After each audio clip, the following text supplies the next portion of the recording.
A primary problem in the world as I observe it, and from my interactions with people who reach out to me and people within the esports industry who ask me for advice, is the notion that people lack direction in their life, particularly direction that comes from internally, that they decide that some direction they've decided upon, that they want to go down this route, that they feel some compulsion to go down. It's not just something the world, society, their family, their friends have told them they should do, or that they would be good at, or that some other external metric tells them they should do.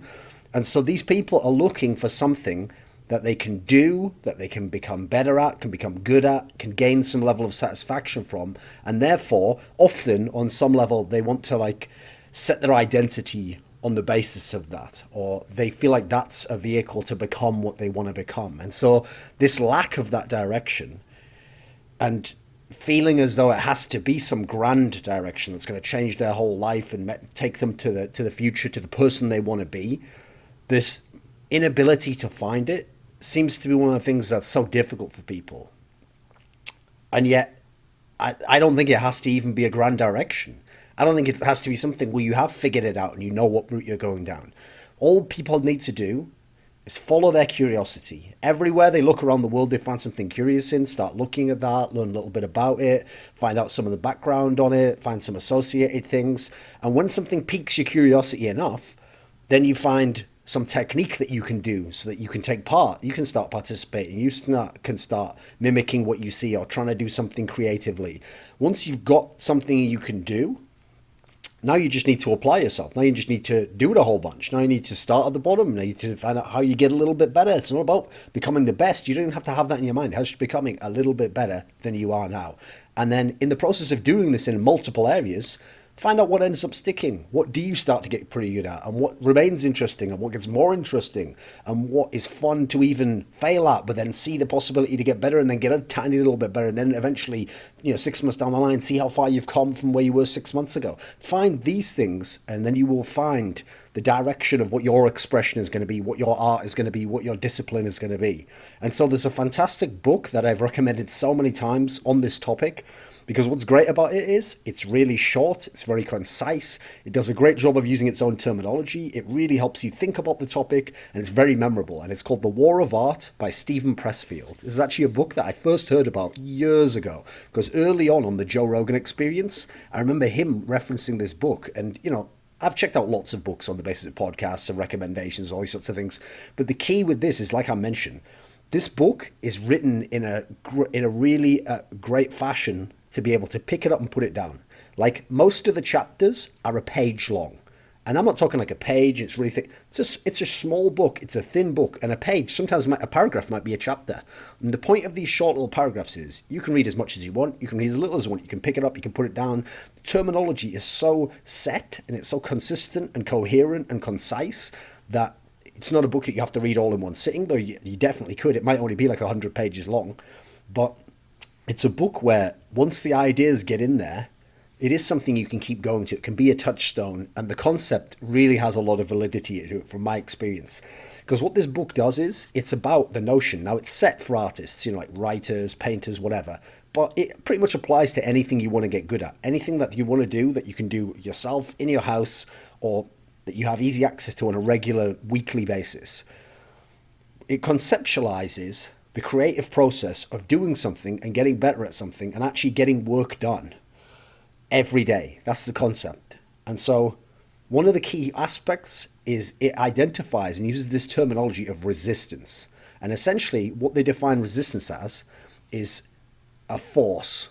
It's some sort of a mysterious force that makes it, through whatever means necessary, so that you don't sit down and do what it is that you think you want to do, that you feel drawn to, you're curious about, you feel some compulsion to do, but somehow this force, in any different way it can, reacts upon you and means you don't do it. Now, obviously, is there actually a force like that? I'm not going to get into some whole spiritual thing or whether there is any case like that.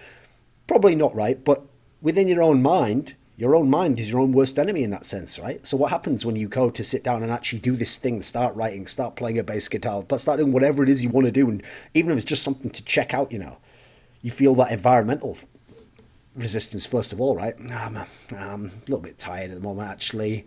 Maybe in a couple of hours, maybe I'll just do this first of all, or nah, I'm a little bit hungry still. I might have dinner in an hour, or you have fears, you have insecurities. Oh, I want to do that, but I don't know if I can be good enough at that. Will I ever? I can't ever be as good as this great guy here. Or insecurities like, oh, I've tried things in the past and it seemed difficult, and I don't really know where to start with this. These sorts of things, these thoughts alone, if you listen to them, if you allow them to act upon you, if you don't find a way to overcome them, will just kill your dream dead instantly. I mean, you just won't do it. You just won't sit down each day and do the thing. You haven't even done anything yet. You don't know that you're too tired to do it. You don't know that you're too hungry to do it. You don't know that you can't get started in half an hour, make some mistakes, but get a little bit of the way there. You don't know that the end thing is so daunting you can't possibly do it. None of these factors are there. So here's the thing. Some people don't want to do it because they think, the conditions aren't perfect. The situation isn't perfect. It's not perfect. How am I going to do my best work? How my best idea is going to come to me? They're worried that if they do sit down and do this work now, maybe they'll just fail outright. Maybe they'll just do a terrible job. Oh, I've wasted my time. I've done a bad job. I knew I wasn't good at this. They're scared that when they do something, it won't be good enough, either for their own expectations, where they want to be, where they think they should be, or other people's. Oh, what if people find out that I've been doing this and I'm this terrible at it? They are daunted sometimes by the scale of the task. They want to become an amazing bass guitarist and play in a really good band, but they don't even know how to play the bass guitar yet. How am I ever going to get to that point? It just seems too far off. It's too much work. There's too much I'm going to have to learn, and too much new things to learn. This is the key thing about this book, because it names that and creates it as if it's this force acting upon you. So then it gives you your own agency. Oh, I'm going to act against this force. I'm going to figure out a way to shortcut it and to short circuit it and to get past it and overcome it and to put it behind me and battle it. This is a great way of doing it by conceptualizing it, that then you're battling against it. Because then the key detail is action is what overcomes this force ultimately. And it's not necessarily that you have to have some amazing way to do it. It's just knowing that it's there, recognizing it, and then taking action. Now, the secret to getting anything done, in my opinion, is you take it and then you start to break it down into smaller parts. Now, here's a key detail people don't understand about that. You don't have to know all the parts. All you have to know is the part you're going to start on now. So the first thing I do when I have something I want to accomplish is I take the whole thing, and yeah, it might have all these grandiose elements to it. I want it to be this amazing thing like this and this huge scale and contain all of this and reference all. But I just take it and I say, right, what's the first part? And the first part is something on the most basic level that I can do in the very next hour after I've finished figuring out the parts. I can do it this next hour. And then after the first part, the next part's going to be what I can do in this whole day that I've got to work on it. That's all I need to know. I don't need to know any other part beyond that. Because if I have that part, I can start in this next hour. I can spend this day working on it. I don't have to know what part even comes next. I don't have to know what part is at the end. I don't have to know how I'm going to bridge this really difficult part later on that it seems like it's going to be very tough and I don't know what I'm going to do with that. I don't need to know any of that because I'm going to make progress. I'm going to do something. I'm going to attempt something. I'm going to see if it works and I'm going to get further than zero, which is where I am right now. And the key detail is, by doing this, you make it manageable. And along the way of doing these different parts, you will figure out what the next parts are and what part might be coming in the future and what you might have to do to get to that point in time.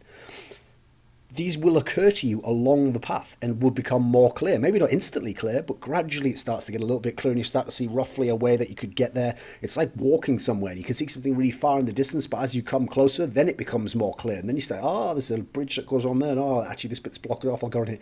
That's kind of what the experience is going to be like. I mean, there's that famous saying, like the way appears when you're out on the path. So in the end, once you've done all these small parts, you will be at a point where you've got something. Now, I didn't say you'll be at the end of the whole thing. I didn't say you'll have completed it and you'll have this amazing thing. No, that's another one of the secrets of the artistic process, which is why it's so funny that people won't start, is that you are never finished. I mean, you could always do something different. You could always put in more research. You could always add some more stats. You could always do an extra thing here. You could always learn a technique a little bit better and redo it. And all. No, but the point is you're going to get to a point where you've done something. That's all we're trying to do is get to that point in time. Whether that means at that point, maybe you just learned a lesson and you do something else different.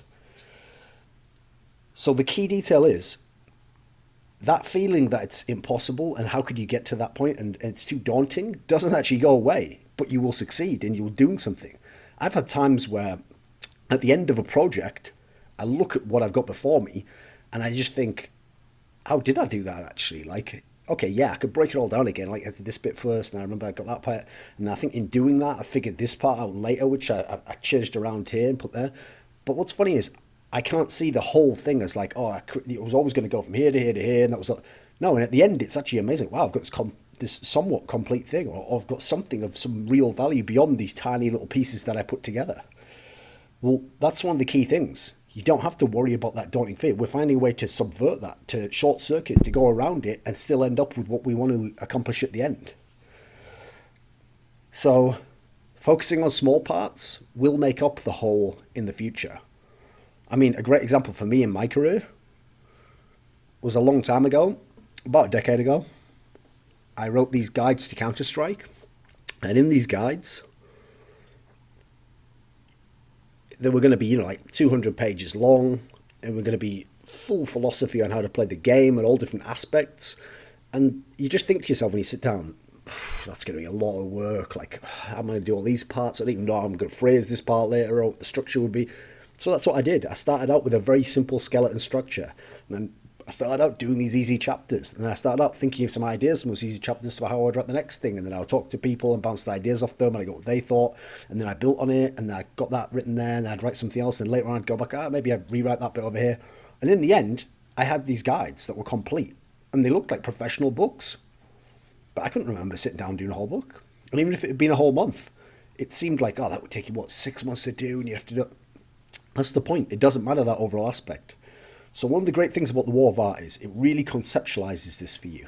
So there's one of my favorite people, thinkers, Robert Anton Wilson, the author, science fiction author and non-fiction author also on like spirituality and stuff.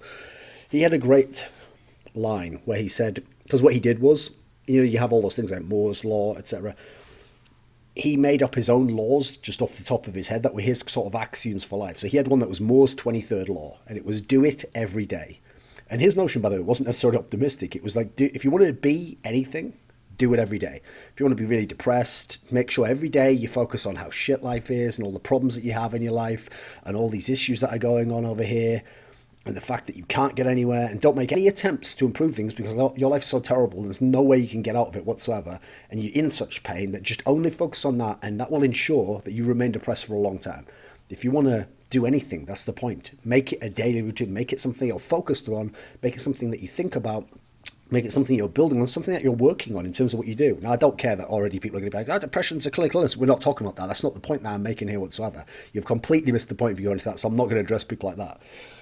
So, in terms of esports and sports, what's funny is, in those areas, in a sense, it's actually a little bit easier to see what you can do, but people still don't do it because of this resistance. So in sports and esports, a lot of what you need to work on, and I'll link a video up here, I've already addressed this many times, is the fundamentals. You just need to figure out what the most simple things in the game are, the basic mechanisms of how the game works, and you need to drill them every day and improve how you drill, and then look for new techniques and look for new ways to practice that. And in doing so over and over and over, the very most simple things, it makes the more difficult things easier and builds a bridge to those, and it builds up your base so that you're doing a lot of small things correct, and then the bigger things aren't as big an issue actually overall, and you become better as it is. Now, the reason I say it's a bit easier is because at least that's set out there. Now, people still don't do it. That's irrelevant. But at least in sports and stuff, it seems like that's already laid out. In creative processes, any kind of artistic expression, yeah, in this area, you might have to kind of find your own way a little bit more. But actually, that's going to be fun in itself. One of the problems with sports in that sense is, one of the other reasons why people don't do it in sports, the fundamentals, is they find it boring. Well, I already know that. Oh, I've already done that before. It doesn't matter. Steph Curry drills hundreds of three-pointers every day. He's the best three-point shooter of all time. If he's the best of all time and he does it a load, why would you? Because you're like, yeah, but I've got a pretty good three-point shot. I don't need to practice that every day. I'm going to practice my free throws. They're not that good. No, that's the whole point. So the difference is there's a level of boredom there because there's no excitement. There's not the unknown. And yet that's what people are going to complain about in the artistic endeavor. I don't know where I'm going with this. Oh, how do you get better? Oh, no, there's no guide to this. Yeah, that's the whole point. That's what's going to be fun. You're going to be learning, figuring it out on yourself, making mistakes, improving from that, come up with your own techniques, your own little axioms and laws and little things that you do that allow you to succeed. So one of the key things to me is, what's great about the human mind I've found is that the things that kill you and make it so that you don't succeed and don't do the things you want to do, don't explore the areas you want to, don't improve a little bit, are your bad habits. And so it seems like, oh, fuck, habits, they're the killer, aren't they? It's habits that are holding me back. No, they are your salvation. because the mechanism of how habits work, where it's comfortable because it's something that you do and that is the routine you always fall into, and that's the aspect of the flow chart you tend to go down. And if you feel tired, you go and procrastinate in this way. And if you feel if you can reprogram all that so that the flow chart's going in the areas you want to, now it will feel more natural to do the habit of what you want. So what you want to do is you don't want to remove habits. You want to overwrite habits that aren't productive with habits that are productive. Whether that's losing weight. If you want to lose weight, no, don't say, right, I need to eat less and I've got to eat food that's fucking shit and tastes terrible and I can't have anything that I like. If you do all that, you're not going to succeed. Very few people will succeed in that way. Instead, if you want to lose weight, here's how I'd break it down. I'd go, right, so what I need to do is I'm going to have to eat less calories. So first things first, I need to find a way to eat food. That means I'm not going to be hungry and it tastes decent or sometimes good, but within this calorie amount. That is the basic structure, which you can then go down many different paths with of how you want to do it, depending on what you like and what you can manage and what you can cook and all. But if you follow that simple plan, you will succeed. And the key detail is you've took away all the negatives and you've built it in so there's a habit. And so the habit's actually going to be quite easy to continue because it's going to be food that actually is not bad or you like it, and it's going to be something you don't feel hungry, therefore you're not as tempted to do it. You're setting yourself up for success there, and you're writing over good habits over, I mean, you can use good and bad. I'd use productive and unproductive because it's an easier way to frame it in your mind. Because if you think bad, you're going to be, I'm so bad. Whereas like, I was just unproductive. I've got to find a way to be productive. It's less judgmental, right? I mean, in a sense it's judgmental, but you see my point. Whether that's losing weight though, or something as simple, stop chewing your nails. You might not think it's a big deal. So many people don't do it though, right? There's ways to overcome that. What else can I do when I feel the temptation to do that? How can I make it so that I take care of them so they're not too long? Whatever the issue is, you break it down. So create a habit. I mean, one of my habits that I create to make me so productive in the world of esports is I get after it early. So part of the problem I noticed with resistance is how it plays out in procrastination. So what you tell yourself is, you don't tell yourself, I can't do that, I'm not going to do it. That's too extreme. The way you lull yourself into the sense of security, you tell yourself, I'll do it, but I'll do it a bit later. I'll have some food I'll do it in 2 or 3 hours. You know what? I'm just not feeling it right now. I want to watch a movie, then I'll do it later. When you do it like that, we all know what happens. You put it off, you put it off, you put it off, and you don't do it, right? So here's what I do instead. I get up, I've had my sleep, I have some food, I have a simple drink. Then I start doing something. Now, it doesn't have to be my best work, I don't have to succeed massive, but I start doing it. And by starting doing it and getting it all done early, then when I take time off, it's going to be after I've done my work, after I've done what I want to do. And at that point in time, this is what I found. It actually enhances the time you have off. Because when you use that time off, but you use it before to procrastinate, I've noticed this is a trend in my life. I don't know if it's going to be for other people, but you don't actually tend to make good use of the time you procrastinate. Like if you really sat down and were honest with yourself, which no one would do because it's not how procrastination works, and go, right, you know what? I'm going to take 3 or 4 hours off everything I need to do. And in the end, I'm probably never going to do what I'm going to need to do. And I'm going to waste those 3 or 4 hours. And you know what? I'm just probably going to dick around and do nothing. That would sound absolutely absurd. It would sound insane. But that is what people do. If you were really being honest with yourself and you said, right, you know what, I'm going to take 4 hours off and I'm not going to do anything anyway, the logical answer would be, right, well, at least let's do something great in those 4 hours. Watch 2 movies or read a couple of hours of a book or do something fun with your friends. But no, you don't do that. Because you're using procrastination, you'll go, I'll do it in 10 minutes. Let me just check what's on Reddit. What's on YouTube. That's interesting. Click on another link. And you'll use the 4 hours, which could have been for something really fun and interesting, entertaining, and you won't even get the most out of it. So the difference is once you finish your work, now you're not procrastinating. You're getting the same enjoyment, but you're not procrastinating. So you will watch the movie, you will go out with people, you will do whatever. It will make you enjoy life more. Because one of the problems with the procrastination aspect is there's like a guilt within it. And so people want to make it just as, I'm just doing this small thing here. Oh yeah, I'll get to that in a minute. And there's a guilt that, if I actually go and watch a movie now, I'm kind of admitting that I'm not going to do it. That's the thing. Their mind is battling them. So people get so worried about the notion that to succeed or get better at anything, they have to have all their fears taken away and they have to have their ideal conditions. Otherwise they can't do it. Well, here's the problem. Because they're so worried about that fear, about those ideal conditions, they don't fail enough. And because they don't fail enough, they don't learn very quickly.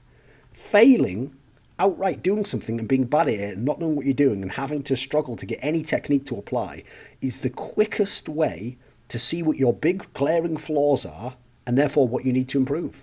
It's the easiest way to tell yourself the next day what you need to do a little bit of work on or which angle to go in. It's actually crazy. People who have that mentality of like it has to be ideal, that's like someone saying, oh, I want to learn the guitar. There you go, okay, you're taking a lot of lessons, doing all that. Nah, because the thing is I'm not that good at the notes yet. Okay, but I mean, you've learned like a couple of notes. No, I'm reading a book on theory on it and I'm watching a lot of videos and thinking that they're going to do all this theoretical stuff and then just the first time they properly try, they can just play a perfect song. It's not going to happen, is it? That's a ridiculous way to do it. No one learns to play a guitar that way. That is not the way it works. And so another aspect of it is you've got to be bad, you've got to accept you're bad, and therefore because you've accepted you're bad, you know you need to improve, and then you can start applying small things. Most people live in a delusion of bullshit where their fears are set in place because they're so egotistical, they imagine they should be fantastic at something. And so when they come to do something, they think, that doesn't count. Like you hear people when they're talking about their rank in games. Oh yeah, that game didn't count. Like, that guy was fucking with me and I got really unlucky in that sense. And, like I was feeling bad on the day. No one gives a shit, mate. That is your everyday level. The aggregate of every day you play the game ever is your everyday level. There is no such thing as fear, a ladder of anxiety. So this is all in your mind. There is no ideal scenario it's my true level. No, this is the whole point. You just get started and you overcome resistance. And so that's why this book to me is a fantastic little book. I've given it out as presents to so many people. I mean, sadly, I have noticed if you give people presents that are books, it's a fantastic idea. So few of them are actually going to read the book, though, sadly, because unfortunately, things like books, I think people have to naturally be drawn to want to do it and have to go down that route themselves. You can't really just give them it and then expect that they're going to read something and invest in it in that way. People just unfortunately don't do it. But I think it's a really interesting little book and it's so easy to understand.